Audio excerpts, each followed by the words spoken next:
Boa tarde a todos. Então, eu sou o professor Rogério. Turma, na última aula, eu finalizei a teoria, toda a explicação a respeito de estruturas de repetição. São os laços for e o laço while. Então, eu prometi para vocês uma lista de exercícios. O que acontece é que para vocês conseguirem fazer essa lista de exercício, ficou faltando algumas explicações. Então, eu vou fazer essas explicações agora.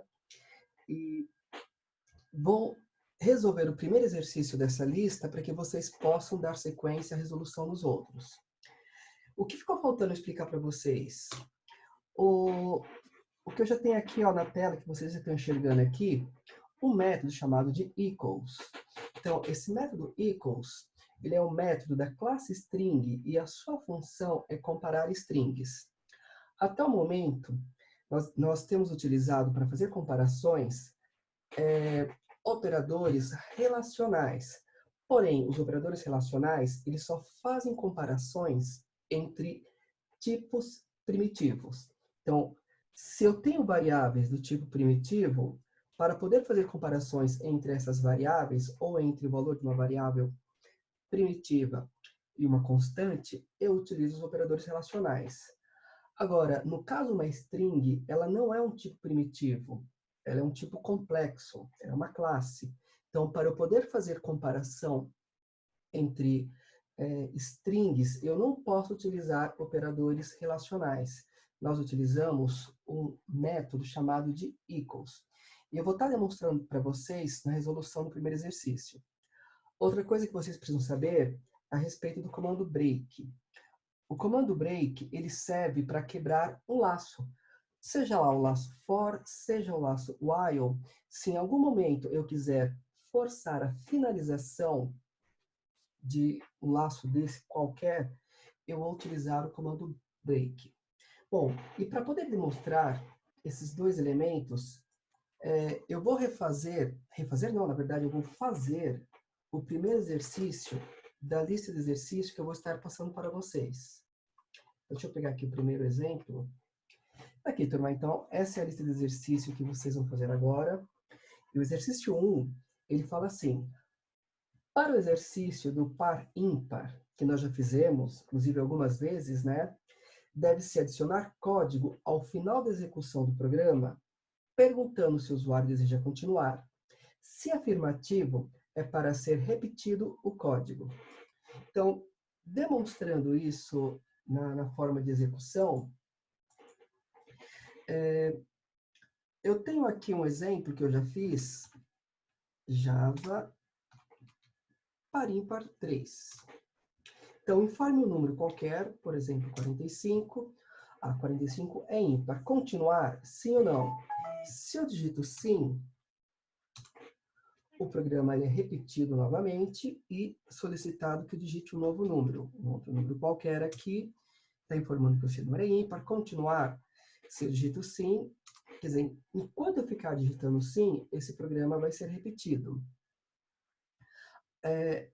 Finalizando aqui, a partir do momento que eu digito não, ele é encerrado. Então, é isso que eu quero que vocês façam nesse primeiro exercício. Mas eu vou refazer para vocês. Então, eu já tenho aqui o Atom aberto. E com o exercício inicial, que é do par ímpar. Eu coloquei até um nome diferente para a classe, né? Estou chamando de exemplo laços. Mas, de qualquer forma, esse código aqui, ele é o código do par ímpar, onde nós estamos importando, a partir do pacote java.util, a classe scanner, temos o método main. Lá no método main, a instanciação de um objeto do tipo scanner, esse objeto chamado de ler, essa instância da classe scanner, mensagem na tela orientando o usuário para digitar o número inteiro. Aqui nós utilizamos o método nextInt da classe scanner para poder ler o número inteiro e armazenar uma variável do tipo int. Total compatibilidade entre os dois lados, né, do operador de atribuição. Na sequência da linha 8, utilizamos uma estrutura de decisão, o if, para poder testar se o retorno do número que o usuário digitou em relação à divisão por 2, se o resto dessa divisão for igual a zero. Se positivo, sabemos que esse número é par, caso contrário, o número é ímpar. Então, esse código já foi visto várias vezes. Então, qual que é o objetivo? O que o exercício está pedindo? Para que, ao final desse código, seja acrescentada novas instruções, novas linhas de código, para que seja solicitado ao usuário se ele quer continuar, ou seja, vai ser feita uma interação com o usuário, se ele quer continuar executando, ou seja, repetindo esse código. Enquanto o usuário disser sim, né, digitar sim, esse código vai ser repetido. Bom, turma, primeiramente, sempre que nós falamos em repetição, nós falamos em laços. Pode ser o laço for, pode ser o laço while. Só que agora vem uma outra questão a ser raciocinada, a ser refletida. Eu sei quantas vezes o usuário vai querer repetir esse código? Eu não tenho a menor ideia. Na verdade, é até possível que o usuário não queira nem repetir a execução desse código. Baseado nisso, o laço while ele é o mais indicado para essa situação. Então, vamos lá? Voltando aqui para o meu código. Eu preciso pensar assim, qual trecho do código que deve ser repetido caso o usuário diga sim, eu quero novamente repetir o código? Bom, eu diria que aqui na primeira linha, na linha 1, que é o import, não precisa ser repetido novamente. A linha 3, que é a linha do cabeçalho, né, da classe, não precisa ser repetida. Essa linha 4, que é a linha onde nós estamos especificando, mas tudo bem, também não precisa ser repetida. Agora, daqui para baixo, nós podemos repetir, caso o usuário ele queira de fato, né, reexecutar esse código, nós podemos repetir todo esse trecho de código. Ou seja, então, logo após o método main, eu vou escrever aqui while. Depois do while, sempre vem um abre e fecha parênteses. Dentro do parênteses vai ser colocado o teste do laço while, sendo que, enquanto essa expressão de teste for verdadeira, todo o bloco ou todas as instruções do bloco do while serão repetidas. Então, eu já vou delimitar o bloco do laço while. E o que eu vou colocar dentro do bloco do while? Todo o meu código. Só não vou colocar esses dois fechamentos de chave. Esse fechamento de chave aqui é do método main, e esse último é o fechamento de chave do bloco da classe. Então, todo o código eu recortei, né, eu selecionei, recortei, e já vou colar dentro do while. Então, é assim que nós conseguimos repetir um determinado trecho de código. Próxima questão a ser avaliada é em relação à expressão de teste que eu vou colocar dentro do while. Bom, turma, como eu não sei quantas vezes o usuário vai querer repetir, eu vou criar um laço infinito. Então, eu vou colocar true como a expressão de teste do laço while, ou seja, é um laço sempre verdadeiro. Porém, em algum momento, eu vou precisar quebrar esse laço. Então, lembrando que, para quebrar o laço, eu mostrei para vocês que nós podemos utilizar aqui... Opa, deixa eu achar aqui de novo meu bloco de notas. Tá aqui, ó. Para quebrar o laço, nós podemos utilizar o break. Nós vamos utilizar o break. Bom, então, dando sequência aqui ao nosso código, se eu executar esse código aqui, né, compilar e executar, ele vai ficar repetindo eternamente, né, até que eu force, no caso, vou ter que forçar com Ctrl+C no teclado, a interrupção da execução. Mas pensando em termos de algoritmo, em algum momento eu vou precisar solicitar que o usuário ele informe se ele quer ou não quer continuar com a execução desse código. E qual que é o momento? Após a finalização da primeira parte do algoritmo, onde o usuário digita um número e vai ser identificado se esse número é par ou ímpar. Então, quando finaliza essa parte, que é justamente após a chave de fechamento do else, o que eu vou fazer? Eu vou mandar uma nova mensagem para a tela, solicitando ao usuário se ele quer continuar com a execução do código. Então, mensagem na tela, system.out.print ou printline, e vou mandar a seguinte mensagem: continuar.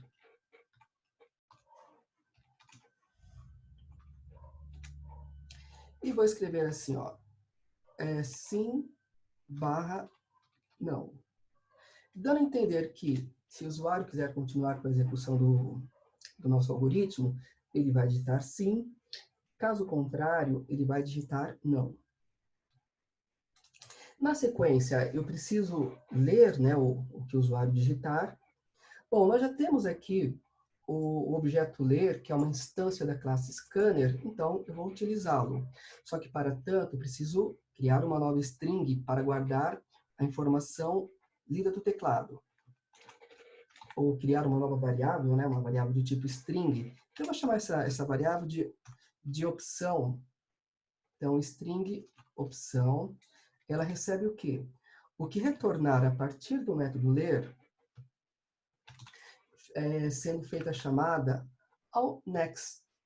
Então, lembrando que o método next é um método da classe scanner, e esse método ele vai retornar a primeira palavra que for digitada. Se o usuário digitar um texto, o método next só retorna a primeira palavra desse texto. Então, ele vai servir aqui para esse caso. Bom, uma vez que eu já li a opção do usuário, se é continuar, né, no caso sim, se é parar com a execução do código, no caso não, eu preciso fazer uma comparação.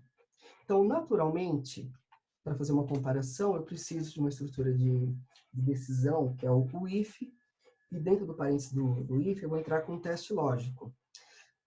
O que nós aprendemos até hoje, e o que eu imagino que a maioria iria pensar, era fazer uma comparação se o conteúdo da variável opção é igual ao texto, por exemplo, sim. Lembrando que sim é uma string, e todas as strings, obrigatoriamente em Java, são escritas entre aspas. Então, é muito normal que quem está começando a estudar Java pense nessa forma de comparação. Só tem um problema. O operador de igualdade, esse igual, igual, ele é um operador relacional, ele é um operador de comparação. E esses operadores relacionais, eles só podem ser utilizados com variáveis primitivas, variáveis que são do tipo primitivo. Nesse caso, opção é uma variável do tipo string, e uma string não é uma variável primitiva. Ou seja, então esse operador ele não vai funcionar. Se a gente finalizar o nosso código e testar, compilar e testar, não vai dar erro na questão de compilação, porém, durante a execução, a gente vai perceber que nunca vai ser do jeito que a gente gostaria que fosse, né? Que a gente imagina que fosse. Então, como que eu tenho que fazer para poder comparar strings? Então, nós utilizamos o método equals. Então, eu vou pegar a variável do tipo string, vou colocar o ponto e, na sequência, escrever equals. Então, eu estou fazendo uma chamada ao método equals a partir da variável opção, que é uma variável do tipo string. E como argumento do método equals, eu vou colocar o que eu quero comparar, qual o texto, qual string que eu quero comparar com o conteúdo da variável opção. Poderia ser, por exemplo, o sim. Então, essa é a forma como nós fazemos, né, o mecanismo utilizado para poder comparar strings. Bom, dando sequência, então, se... vou fazer o contrário, vou comparar com o não a princípio.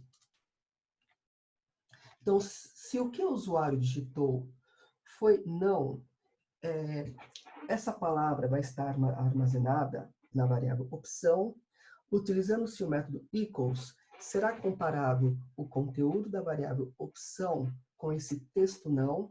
Se for verdadeiro, eu quero encerrar o laço while. Eu quero quebrar esse laço while, que ele está como true, infinito. E para quebrar um laço, comando break. Turma, não confundam, é muito comum confundir o break, nesse caso aqui, como se ele estivesse quebrando o if. Isso não é verdade. O if ele sempre vai ser executado, caso a expressão de teste seja verdadeira, uma única vez.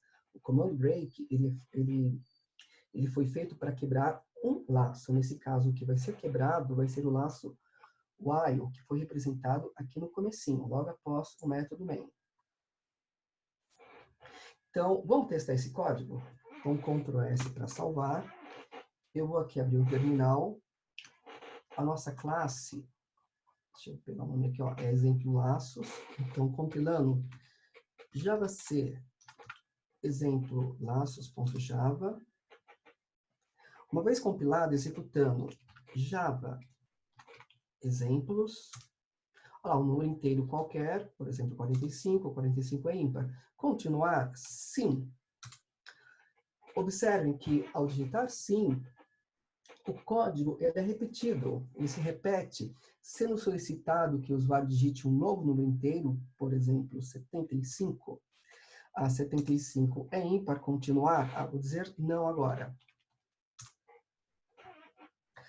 Só uma observação é que eu vou executar novamente esse código. Então, número inteiro, 42, 42 é par. Se o usuário ele digitar o não sem o till, observem que o programa ele não vai ser encerrado, porque somente se o usuário digitar o não conforme está sendo feita a comparação, como o argumento do equals, é que o programa vai ser encerrado de verdade, né, de fato. Então, deixa eu encerrar novamente, ó, clicando não, com o till. Eu vou mudar, vou fazer uma pequena mudança nesse código, que eu acho que é mais interessante. Então, ao invés de comparar com não, eu vou comparar com o sim. Só que nesse caso, ficou o contrário, né? Se o usuário digitar sim, significa que ele quer continuar a execução do código, só que nessa comparação, vai comparar com o texto sim, sim é igual a sim, o teste vai ser verdadeiro, e vai ser executado o bloco do if, né? Onde é encontrado aqui o break, o programa vai ser encerrado. Então, como que eu faço para um sim virar não? Talvez vocês não lembrem do operador de negação. Então, quando nós vimos os operadores lógicos, tinha o operador lógico e, o operador lógico ou, né, o and, o or, e também tinha o not, o não. A função do não, ele é inverter. Se for verdadeiro, fica falso. Se for falso, fica verdadeiro. Então, olha só o que eu vou fazer. Então, na frente desse teste lógico, eu vou colocar o operador de negação, o not, o operador não, o operador lógico. Ou seja, se o conteúdo da variável opção for sim, vai ser comparado por meio do método equals com esse texto sim. Sim é igual a sim, verdadeiro. Porém, como nós temos aqui o operador lógico no início, né, dessa expressão de teste, negando o verdadeiro, fica falso. Então, o que vai ser assumido vai ser o contrário da expressão de teste. Se for verdadeiro, fica falso, e se for falso, fica verdadeiro. Qual que é o efeito disso na prática? Vamos testar? Então, voltando aqui para o terminal, recompilando o código, e novamente testando, Java exemplo.laços, então número inteiro qualquer aqui, esse número é ímpar. Continuar, basta que o usuário digite qualquer coisa que não seja o sim, para que o programa seja encerrado. Então, eu acho isso uma forma interessante, porque eu particularmente, eu não gosto de ter que querer sair, de querer encerrar um código e ter que ficar digitando tudo exatamente do jeito que é solicitado, porque eu quero encerrar o código, então eu quero facilitar o encerramento do código. A não ser que o usuário digite de fato sim, que o programa de fato vai ser reexecutado, qualquer coisa diferente de sim, olha, qualquer coisa vai ser interpretado como não e o programa vai ser encerrado. No caso aqui foi gerada uma exceção porque eu acabei extrapolando, né? Acabei extrapolando a quantidade de caracteres possíveis. Bom, turma, então esse aqui é o primeiro exemplo da lista de exercício, né? Na verdade, é a resolução, né? Do primeiro exercício da lista. E a partir da resolução desse, vocês podem levar em consideração as novas informações para conseguirem resolver os próximos exercícios. Eu vou parar por aqui e na próxima aula, que é na aula da quinta-feira, eu vou estar corrigindo com vocês. Então, eu vou pedir para vocês tentarem resolver os próximos exercícios. Sei que vocês vão ter dúvidas na execução, né, de muitos desses, mas o que vocês conseguirem fazer, vão fazendo. Não se preocupem em fazer o diagrama de blocos, né? Agora é só programação mesmo. E façam aqueles que vocês conseguirem. O que vocês não conseguirem, na próxima aula, eu vou estar explicando e vou estar fazendo com vocês. Então, turminha, estou parando por aqui. Até mais.